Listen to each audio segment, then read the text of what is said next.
Welcome back. In this video, let's move to the main activity and test our application. For that, I'll create some variables and initialize some widgets. So private array list of movie, and I name it as movies. Alt plus enter to import the movie class, and Alt plus enter to import the array list class. I create a private RecyclerView, private movie adapter, and I name it as movie adapter, private swipe refresh layout, and the data binding activity, binding, and the view model, main activity view model.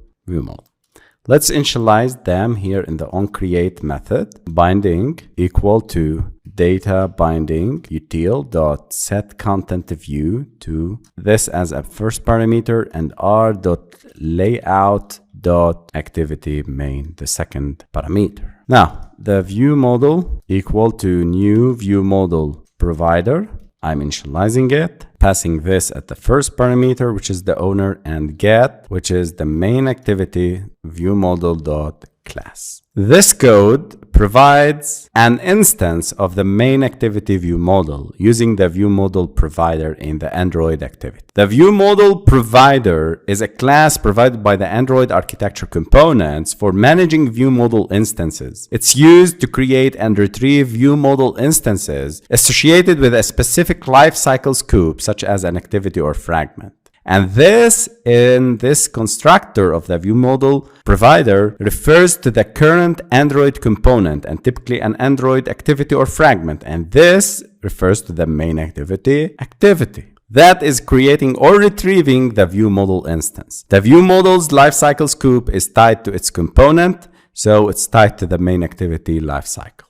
Get method, this part of the code retrieves an instance of the main activity ViewModel class. It tells the ViewModel provider to either create a new instance of the ViewModel if it doesn't exist for the current lifecycle scope, or return an existing one if it does. If a ViewModel with a specified class already exists for the current scope, it will be returned, ensuring that you have a single instance of the main activity ViewModel associated with your activity. If it doesn't exist, a new instance of the main activity ViewModel will be created and associated with the current scope. Then I'll create a method called getPopular movies here in the main activity under the onCreate method, and I'll start with the ViewModel.getAllMovies.observe method. This and the new observer with a list of movies. This method will use the ViewModel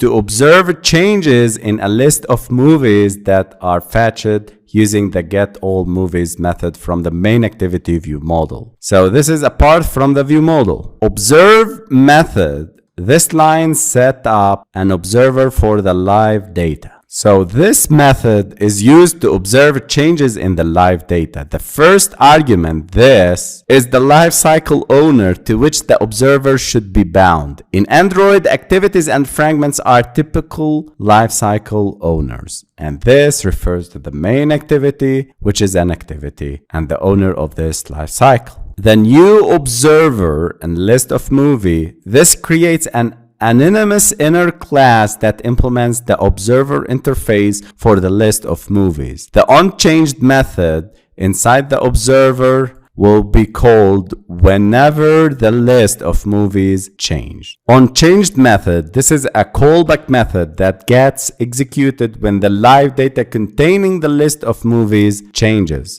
The movies parameter contains the updated list of the movies. Inside the onChanged method, you can write code to handle changes in the list of the movies. For that, I need to use this updated list to update my array list. So movies equal to movies, and don't use the same naming. So I'll change this to movies from live data. Copy it and paste it here. And I need to cast it as an array list of movies. Then I need to call a method called show on or display movies in RecyclerView. Alt plus enter to create the method in the main activity. So I create it here.